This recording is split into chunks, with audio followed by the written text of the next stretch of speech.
आप सभी का मेरे इस चैनल पर बहुत बहुत स्वागत है। जैसा कि हम लोगों ने कबीरदास की साखी और कुंडलियाँ साहित्य सागर के अंतर्गत समझने का प्रयास किया, आज हम लोग इसी श्रृंखला में स्वर्ग बना सकते हैं इसको पढ़ेंगे। रामधारी सिंह दिनकर जी के द्वारा ये रचित है। इनका जन्म 30 सितंबर 1908 को बिहार के मुंगेर जिले में हुआ है। एक पास में गांव था सिमरिया, वहाँ इनका जन्म हुआ।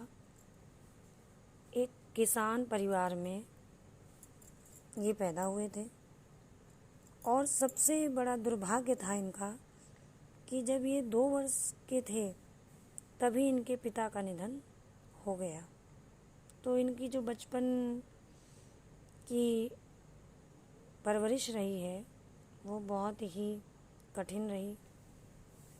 जैसे तैसे इन्होंने अपना वो समय फेस किया। उसके बाद महाविद्यालय में हिंदी विभाग के अध्यक्ष बने और एक इनकी रचना है बहुत प्रसिद्ध, उर्वशी। उस पर इनको क्या मिला हुआ है बता सकता है कोई? कमेंट्स बॉक्स पर बताइएगा, ठीक है। कौन सा पुरस्कार मिला है उर्वशी के लिए?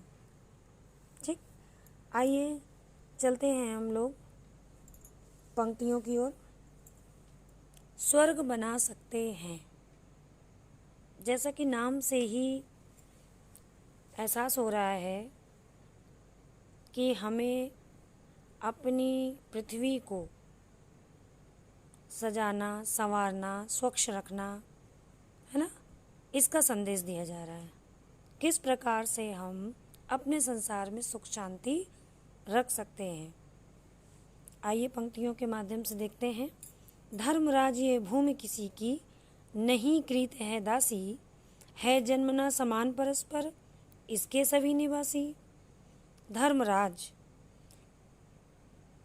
अब यहाँ पर राष्ट्र कवि रामधारी सिंह जी पंक्तियों के माध्यम से भीष्म पितामह धर्मराज युधिष्ठिर को क्या कर रहे हैं? उपदेश दे रहे हैं, है ना। धर्मराज अर्थात युधिष्ठिर उनको उपदेश दे रहे हैं कि यह धरती कृत माने खरीदी हुई, किसी की खरीदी हुई दासी नहीं है। यह तो इस पृथ्वी पर जन्म लेने वाले सभी प्राणियों की है। अर्थात जो इस पृथ्वी पर आया है, जन्म लिया है, उन सभी का इस पर बराबर का अधिकार है। इस पृथ्वी पर सभी लोगों का समान रूप से अधिकार है, ठीक है। इस पृथ्वी पर जन्म लेने वाले सभी लोग समानता और सभी सुख सुविधाओं के अधिकारी हैं। उन सभी को प्राकृतिक, है ना, जो भी सुख हैं उन सब में उनका समान रूप से अधिकार है। उन्हें सबको अधिकार मिलना चाहिए। आगे बढ़ते हैं। सबको मुक्त प्रकाश चाहिए, सबको मुक्त समीरण, बाधा रहित विकास मुक्त, आशंकाओं से जीवन। और क्या कह रहे हैं?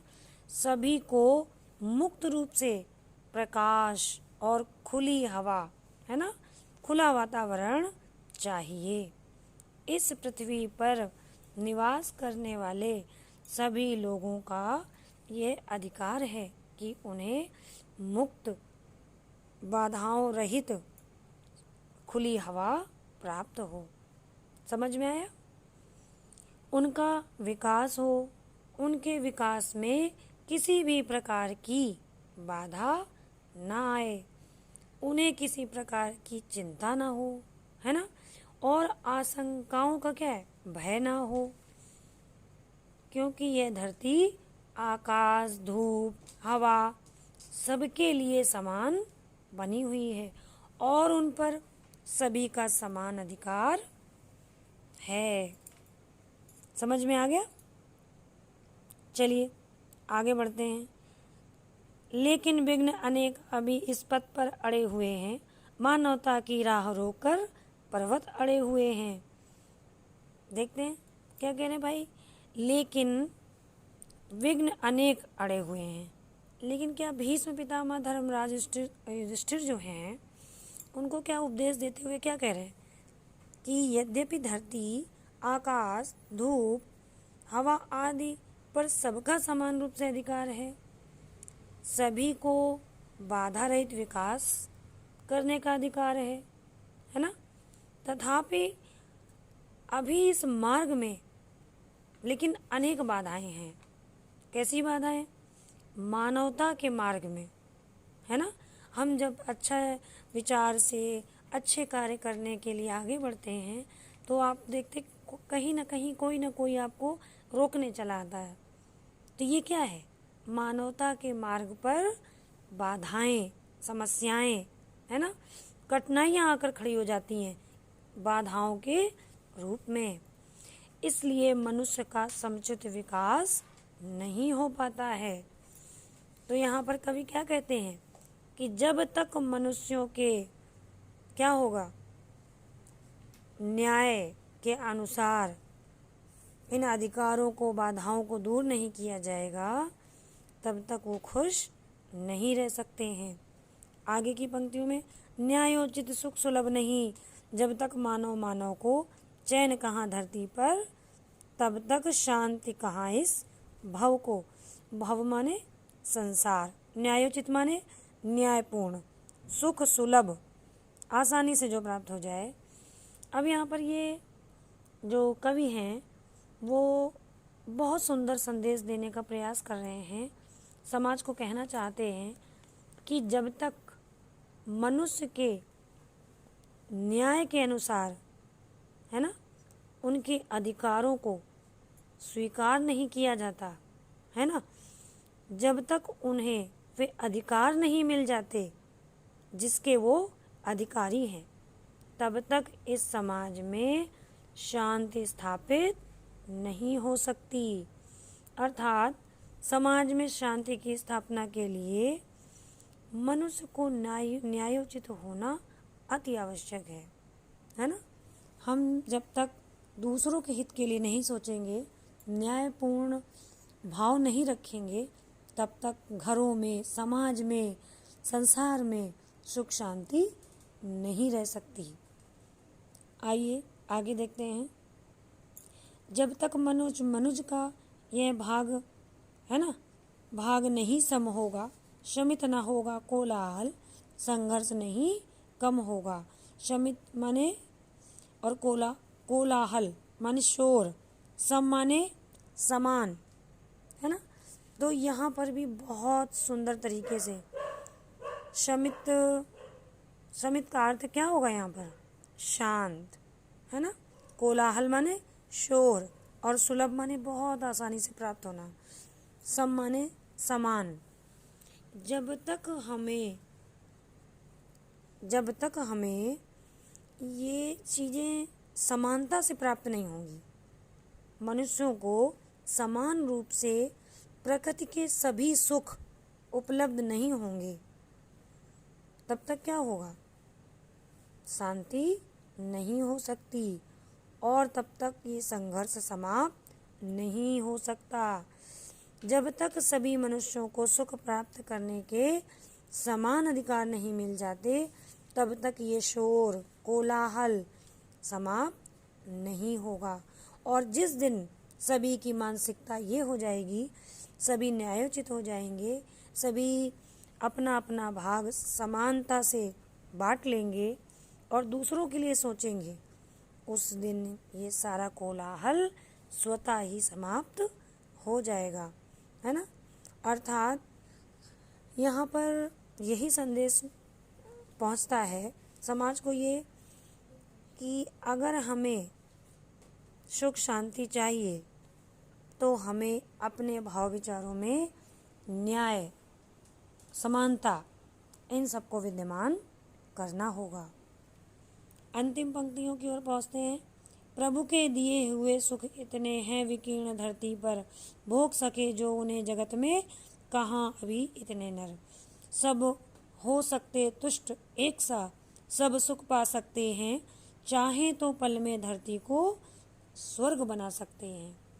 कितनी सुंदर पंक्तियां हैं। आइए अर्थ समझने का प्रयास करते हैं।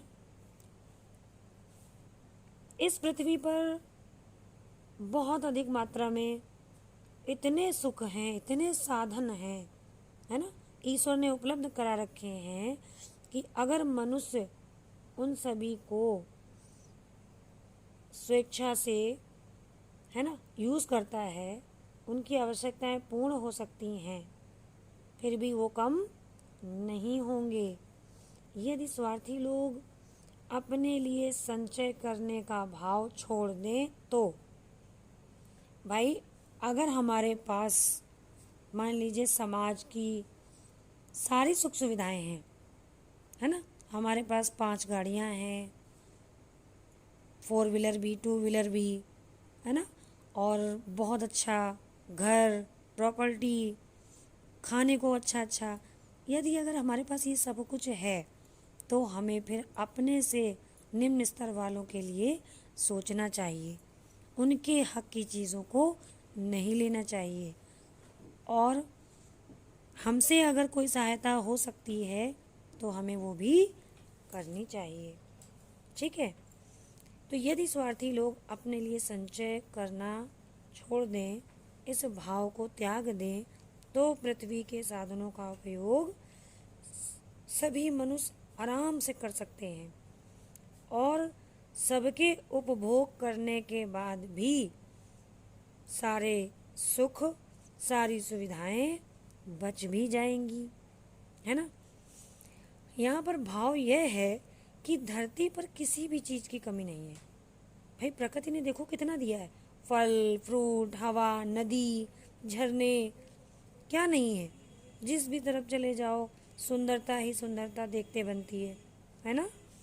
तो इस धरती पर जो भोग की सामग्री है बहुत है, अगर हम ये सारे मिलकर भी उपभोग करें तो कम नहीं होगा, है ना। उसका उपभोग करने वाले उतने मनुष्य ही नहीं है।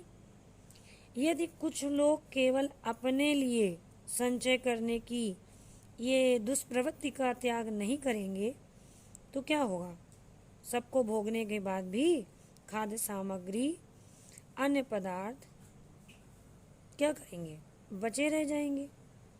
ऐसी स्थिति में होने पर लोग क्या होंगे, संतुष्ट हो सकते हैं, है ना। और क्या होगा, बोले समान रूप से सुख पा सकते हैं। कब, जब हम सबके लिए न्यायपूर्ण व्यवहार रखेंगे। यदि ऐसा हो गया तो एक पल नहीं लगेगा इस धरती को स्वर्ग बनने में, अर्थात फिर इस धरती पर वे सब सुख होंगे जो कहाँ होते हैं, स्वर्गलोक में, है ना, भगवान के घर में, इंद्र के दरबार में।